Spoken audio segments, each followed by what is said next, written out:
Hello, mamas, and welcome back to another episode of Motherhood is Ghetto.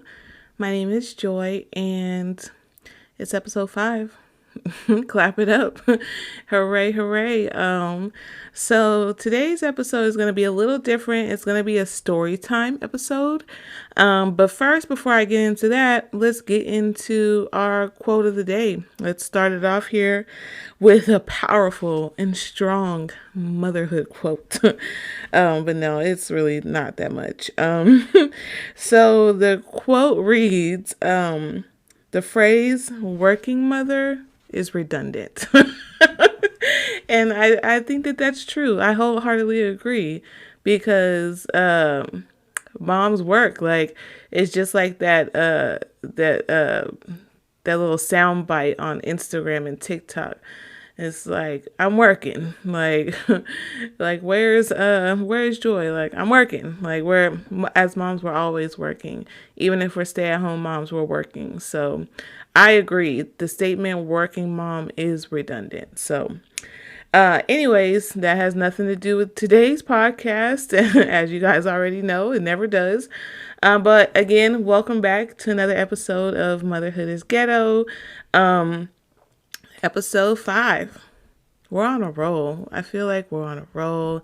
We have our little thing. I don't know why, but I woke up in a silly mood today. So forgive me. But this episode, I wanted to do a story time because the purpose for this podcast is, for us to have a safe space where, we can kind of share stories. And, as mothers, we know we're not perfect, but we're out here doing the best we can every day, and real shit happens on a given day. So this is a community and a space where we can kind of share those thoughts, ideas, share stories and stuff like that. So today I wanted to do a story time with you guys, and this particular story happened very recently.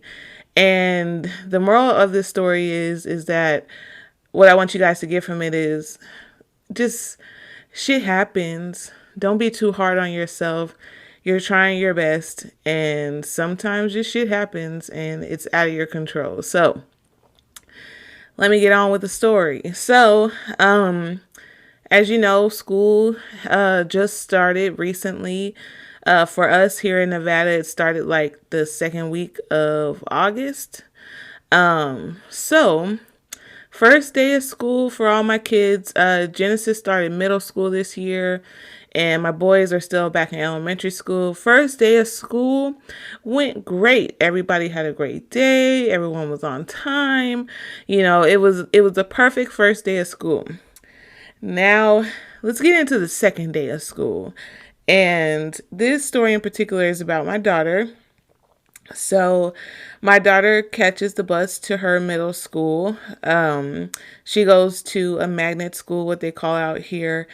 And the attendance there, let me just preface by saying the attendance there is fairly strict. Like, you can only miss so many days and then you're put on probation and stuff like that. So attendance is really important. So this is the second day of school, so I go to, instead of waiting with her like I did the first day, I dropped her off where her bus stop is, and I told her, text me when the bus comes, yada, yada, yada, so I know you're on your way to school. And she was like, okay. But when I pulled up, I noticed that there wasn't as many kids in waiting for the bus as there was the first day of school. So I thought that was a little bit strange, but then I was like, well, maybe we're just here a little bit early. But I did see a couple of kids, and I seen some parents parked. So I was like, okay, well, maybe, they all just got dropped off by their parents, or, I'm just a little early, whatever. So I go on, about where I'm going, because I'm also taking my stepdaughter to the DMV that morning too. So that's another reason why I couldn't really wait with her. So I'm driving on the freeway on the way to take my other daughter to the DMV. And then Genesis starts texting me, and she's like, How do I know if I missed the bus? And I was like, how would you know if you missed the bus? Like, I was like, you shouldn't have missed the bus. You got there before the bus. And we have on both of our phones, we have like a bus tracker. We can track where the bus is. And she was saying like, well, how do I know it's my bus number? She was just asking all these weird random questions that she started to know the answer to. And I'm like, I don't understand. Like, um, you shouldn't have missed the bus. And then so so then what I did is I looked on my phone because we both have iPhones, so I used to find my iPhone for her location. I see she's moving. So I'm like, okay, well, maybe the text came in late. Maybe she's on the bus now. Maybe I'm getting delayed text messages because she's on the move. I can see her moving on the map. And so I text her back. Now, mind you, I'm doing all this while driving. So, and I do not recommend. 0 out of 0 mothers would recommend you do this. So I text her back real quick and I'm like, okay, so you're on the bus? Question mark. And she's like, no. And now I'm starting to get a little worried because I see her moving on the map, but she's telling me she's not on the bus. So then at this point, I pick up the phone and I call her. And I'm like, Genesis, I mean, you say you're not on the bus, but I see you moving. Where are you? And she's like, oh, I got in the car with this girl that goes to my school and a lady, her grandmother. And y'all, I swear to God, if I could have died in that car that day, like I would have. Like, I just didn't know what to do. Like, my heart immediately fell in my stomach. I was scared to death. I didn't know what to do, what to say. Like, I was just in utter shock. And I was like, once I collected what she had told me, I was like, you got in a car with a stranger? And that was all I could. I was like, Genesis, no. I was like, no, Genesis. Like, tell them to stop the car. Tell them to take you back to the school. Like, whatever the situation was. I was like, just tell them to take you back. And she was like, well, the person, like the lady, the grandmother, she doesn't speak English. And then, so pause in the story. So the reason why, first off, we always teach our kids right at the beginning, don't talk to strangers, don't get in a stranger's car, all that stuff. And my daughter did it. After years and years of training, she did exactly what me and her dad have always told her not to do. Now, as a parent and a mother, I'm scared. That's my first thought. I'm not mad. I'm scared to death. I think I've had some pretty scary moments, but this was like actual fear. Like, and I would probably say, like, I can maybe 2 or 3 times I felt real fear. I wasn't even scared when I had my babies. Like, this was real fear. And it was my worst nightmare realized. Like, that's one of your, like, as a mom, that's one of your worst nightmares to hear that your kid is somewhere with a stranger, or like just the worst. And I was so scared, y'all. And then what made it even more scary was because we're seeing all these things online and on the news about these young girls and these ladies getting snatched up, these sex traffickers and, people trafficking humans, body part or organ harvesting and stuff like that. And no offense to anyone, no shade, but when she told me that the lady didn't speak English, I'm immediately thinking like, oh my gosh, she could be in a car with someone who's gonna take her out of the country. Like, I just a whole bunch of things like started going through my head, and like I told her, I was like, like you can't tell her to stop the car. And she was like, she doesn't speak English. And I said, okay, Genesis, stay on the phone with me. So immediately, I turned back around, and get back on the freeway to go see if I'm trying to close the gap in between me and her somehow. Like, I don't know what I was doing, but I just knew I needed to get back into the vicinity where my baby was. That's all I knew. That's all I was trying to do. And my stepdaughter was in the car, and she was like, do you think we should call dad? And I'm like, call dad? No. Like, this is the worst thing we could do right now, because I know, like, I know my husband, and my husband and him, just like me having to tell him over the phone. I wanted to stay on the phone with Genesis, like, and I was like having him like telling me like what's wrong, like, and trying to talk to me at the same time. I'm trying to concentrate, drive, and focus on getting back to my baby. Like, I couldn't deal with that. But like, so I'm on the phone with her, and the whole time in my head, I'm like, oh my God, like, how am I going to explain this to my husband? Like, he's going to be so mad at me. Like, the marriage is over. I'm like, the marriage is over. Like, we're going to get a divorce. Like, he is going to be, I only had one job to do today. And it's only the second day of school, y'all. Like, I had one job to get my baby on that bus, and I failed. I did not execute. And that was, I want to take full responsibility for it, but I feel like some of the blame is on her too. But anyways, so she's still on the phone with me, and then she's like, okay, Mom, we just pulled up to the school. And I was like, okay, just stay on the phone with me until you get to the gate, because I need you out of that car and away from, as far, like, I need you within the school gates. So we stayed on the phone until she got on campus, until she was safe. So when I went back home, I was like, oh my God, I can't just not tell my husband, like, I have to tell him what happened so that way we can have a talk with her. So I'm scared, I'm sweating, like, I'm just so worried about what he's gonna say. So I tell him what happened, and he's just like, wow. Not wow for me, but like wow for her. And it was just so scary, y'all. And it's just stuff like that. Like, and I know, like, as mothers, like I said, like, I felt terrible. I felt like it was my fault, for not staying with her.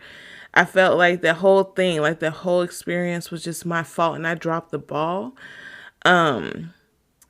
But it's like, I started off by saying, like, shit happens, and sometime, and luckily it wasn't anything disastrous, and it wasn't something, thank God it wasn't the worst that it could have been, because that could have been anybody. Like, it could have been a body snatcher. Like, it could have very well been, and I would have, and it would have been nothing that we could have done. Like, she would have been gone, and then that was it. So I'm so thankful and grateful for the, I'm so grateful and thankful for the protection that I pray over my kids every day. But just this, I wanted to share this story with you moms that think, or that may be feeling like, you're not perfect, or you just can't get anything right. I stay fucking up. Like, I stay fucking up. Like, like, I am a responsible person. I know I'm a responsible person, but some things, like, you just can't predict, and you can't bank on. Like I said, like, we've been telling our kids from the beginning, like, don't talk to strangers, don't get in the car with strangers, and one thing I've always stressed to all my kids is that if the shit goes down and all three of you guys are together, not one of y'all better come back without the other two. Like, I will not stand for it. If somebody snatches one of y'all, the rest of y'all better be jumping in that van to try to get the other one, or gang up on, like, something, because don't come home without a sibling. Like, and that's what we've been stressing to them. Like, you go down fighting. Like, if you have to, you don't, like, just fight for your life. Like, it's your life. So, and now that they're going to separate schools, my boys are watching out for each other, but Genesis is watching out for herself essentially. And thank God for technology. If I hadn't have seen her moving, on the map, I wouldn't have I would have thought she was on the bus and, doing her thing on the way to school, and I would have never even known she was in a car with a stranger. Um but it's just, I wanted to share the story because it's like, man, shit happens. We fuck up, and we can't be too hard on ourselves. We're trying our best. We're doing our best for for what it is or what it's worth. Like, we are out here trying our damnedest to be great mothers, be great providers and teachers for our children. But sometimes this shit happens, man. Like my husband likes to, like my husband always says, players fuck up too. Like, we fuck up, like we mess up. And when we talked to our daughter later on, I was like, Genesis, that cannot happen again. I said, you have too much family here. If you missed the bus, you could have called your dad. Your sister lives down the street. You could have called your sister. She had options. She had a whole phone in her hand, and had options instead of getting in the car with a stranger. And I said what I said about her attendance and stuff at the beginning because, she understands the importance of her attendance and stuff like that. So she didn't want to miss school or be late, so that was her train of thought. She's like, well, I need to get to school and I can't be late. I need to get there. So I can appreciate that, her thinking responsibly and saying, well, this is a commitment and responsibility that I made to go to this school, so I need to be there. So I like that in her, but she just had so many options, and me and her dad wanted to stress that, like, you can call, like, you have a phone, you have a whole computer in your hand to reach out to somebody, send a SOS, something like that. But I'm just grateful and thankful to the Most High that, the protection that I pray over my kids every day. Like, I know that there's something or someone standing in the gap for us. And I'm so grateful that, no harm, no foul. She got to school in one piece. But I just felt like it was important to share that with y'all today. Like, and I've got lots of stories. And for some reason, a lot of them are around Genesis. A lot of them are around my daughter. And because she was my firstborn, so I've been fucking up since day one. So, but yeah, so if you ever feel like you're just not getting this right or you keep messing up, there's a whole lot of us out here that are going through it. But we just have to keep trying. Like, our kids, they look to us and they love us. And really, it's, just showing them that, we can persevere and eventually we'll be able to get where we want to be, get to a space where we want to be, where we feel comfortable, and we kind of put mommy, like, it's like mommy pilot mode, like where we can just do this stuff in our sleep. But I'm not at that point yet. I got 3 kids already. And I'm still not at the autopilot point. Like, I'm still learning. I'm still growing. And like I said, this just happened in August. Just in August. It's very recent. So, but thank you for tuning in. Thank you for listening to my story. If you found it entertaining or useful information, hit that rating, share with anyone you think would appreciate this story. Follow me on Instagram at motherhood_is_ghetto. Trying to build a community there. And then 2, let me know if I should build a community on Facebook. Should I do YouTube? Like, trying to build up this community of mothers who know and believe that, yeah, motherhood is beautiful. It's a beautiful thing, but it's also ghetto as hell. And this was one of those stories where I was like, this is so ghetto. This is ghetto. And man, once I knew she was at school safe and that adrenaline started coming out, I was tired. I was tired, yo. Like I was exhausted. I was like, enough to like. I'm done for today. Today is over. It's a wrap, and I'm gonna have to try this again tomorrow. It was just wild. So, again, I hope you enjoyed the story. Thank you again for tuning in, and until next time, mamas.